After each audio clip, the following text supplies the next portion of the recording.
Devotees, we're dealing with material realm, but this material realm, it can flick back and forth, back and forth, back and forth. The devotees become the alchemists, where Alchemists. we touch matter and engage matter back in service of God, and then that matter becomes spirit. It's the sound, how we chant the sound. We're using this things that appear like matter, material sound vibrations, but it's actually a spiritual potency. But taking material things and using them like a flower's material, you can find those elements of a flower and or say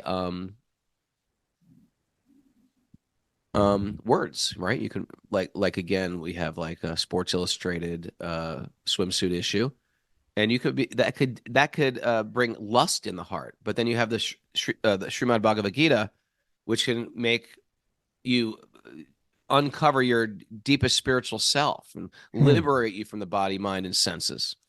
You take a harmonium, which is nothing but matter, but you can sing songs on that harmonium and use that. All of a sudden, that box, that piece of wood, becomes spiritualized. The yoga studio, if you're a yoga teacher, it could be in a strip mall. It doesn't even have to be. But if you're using that yoga studio to have transcendental sound coming out of your mouth, the sounds that are coming out of your mouth are transforming that place into an ashram where Hmm. people are actually taking shelter. You think about that, Kastuba? Very nice organized. Alchemist. Very You nice. like When you, that? The Alchemist. I like it. The alchemist. Sorcerer. You like that one? Not as much. Pranayama. Okay. When you do your pranayama, do you sit up nice and straight? Yeah. Sit up, erect back, Yeah. drop the I could chin. see you doing that. I could see you sitting there Yeah. doing that pranayama Eating. in front of your altar, right? Is that where you do Eating. it? I was doing it in the sauna, truthfully. Uh-uh. Are you kidding? That's like a yogi sitting around a circle of fire. Okay. Come on. Throw me a, Burning ring of fire. throw me a chocolate bunny. Okay. Next question. Continuing on. Miss Mara, where did you do with these questions? Okay, this is from Danielle. She's one of our regular Zoomers. You want to be a regular Zoomer? You can be, but you need the secret codes.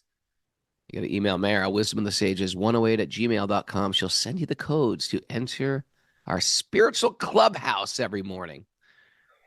And we're hard to track down because we travel a lot, but we have a special threads that go out and tell you, okay, today we're shifting the time. Yeah. Okay. Danielle says, basic question. How do you understand the meaning of taking shelter of Radha or Radha and Krishna?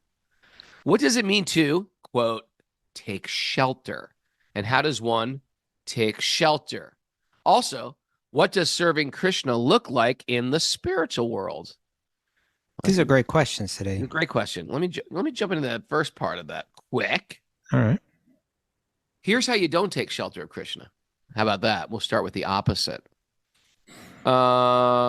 Things are going tough in my life. I lost a bunch of money.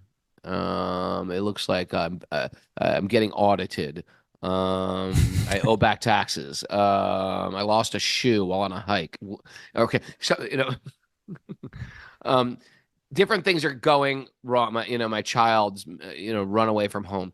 Uh, Things like this can get you so frustrated and feel so much emotional pain that I want to medicate that pain. I want the pain to go away. And I Hmm. use something like drugs or alcohol or marijuana to deaden the pain so I don't have to feel any longer. That's how we don't take shelter. That's how we take shelter of a drug or alcohol, etc. Sometimes we use romance to it, like life is miserable, but you can make my life perfect. There's so many ways we can not face what's going on in this world. But real spiritual path makes us accept that we can't stick our head in the sand. Fake spiritual paths, and sometimes if we're doing it wrong, we think, well, I'm just going to stick my head. God loves me. I'm going to be okay. No, you got to actually face off your demons. You got to control your senses. You got to see yourself as a spiritual being, and you got to act in that way. So there's a lot of regulation of the senses and the mind, which want to take shelter of the mundane. And to take shelter of Radha Krishna in those times of stress, those times of the sinkholes of human existence that we go Oh. through. Like that? Then we turn to Krishna. Oh, Krishna. And it might mean I'm going to sit here and meditate on Krishna's name. It might mean I'm going to read the Bhagavatam. It might mean I'm not going to zone out and just, uh, we all have a go-to type of, okay, this is downtime. Let Krishna be your downtime. Go to Krishna. Talk to Krishna. Pray to Krishna. Speak to Krishna like a friend. And throw your hands up in the air. Oh, Krishna, what would you like from me? Krishna, how can I serve you?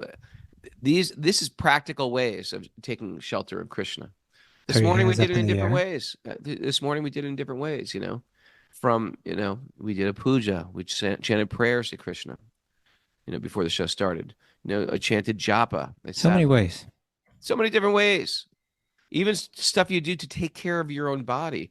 If your meditation is this body is Krishna's body, I got to take care of it, like you're cleaning a temple. Hmm. I took my 3-minute freezing cold shower today, but I was doing it for Krishna.